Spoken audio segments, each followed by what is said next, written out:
చంద్రబాబు తన మంత్రివర్గంలోకి 24 మందిని తీసుకోవడం జరిగింది. అయితే ఇక్కడ కూడా సామాజిక సమీకరణాలను పాటించినట్లుగా మనకు తెలుస్తుంది.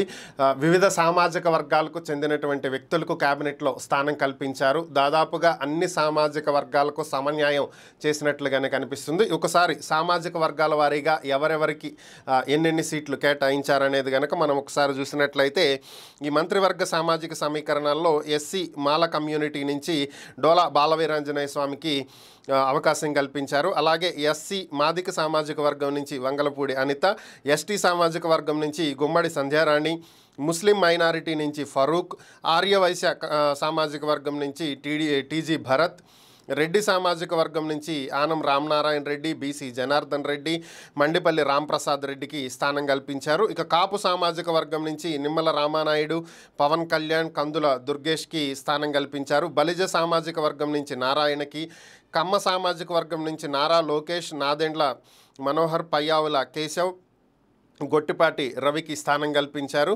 ఇక బీసీ యాదవ సామాజిక వర్గం నుంచి కొలుసు పార్థసారథి, సత్యకుమార్ యాదవ్కి స్థానం కల్పించారు. బీసీ మత్స్యకార సామాజిక వర్గం నుంచి కొల్లు రవీంద్రకి, బీసీ తూర్పు కాపు సామాజిక వర్గం నుంచి కె శ్రీనివాస్కి, బీసీ కొప్పుల వెలమ సామాజిక వర్గం నుంచి అచ్చెన్నాయుడికి, బీసీ గౌడ సామాజిక వర్గం నుంచి అనగాని సత్యప్రసాద్కి, బీసీ శెట్టి బలిజ సామాజిక వర్గం నుంచి వాసంశెట్టి సుభాష్కి, అలాగే కురుబ సామాజిక వర్గం నుంచి బీసీ కురుబ సామాజిక వర్గం నుంచి ఎస్ సవితకి స్థానం కల్పించడం జరిగింది. ఇవి ఏపీ మంత్రివర్గంలో పాటించినటువంటి సామాజిక సమీకరణాలు, కొన్ని సామాజిక వర్గాల వారీగా పొందినటువంటి సీట్లు.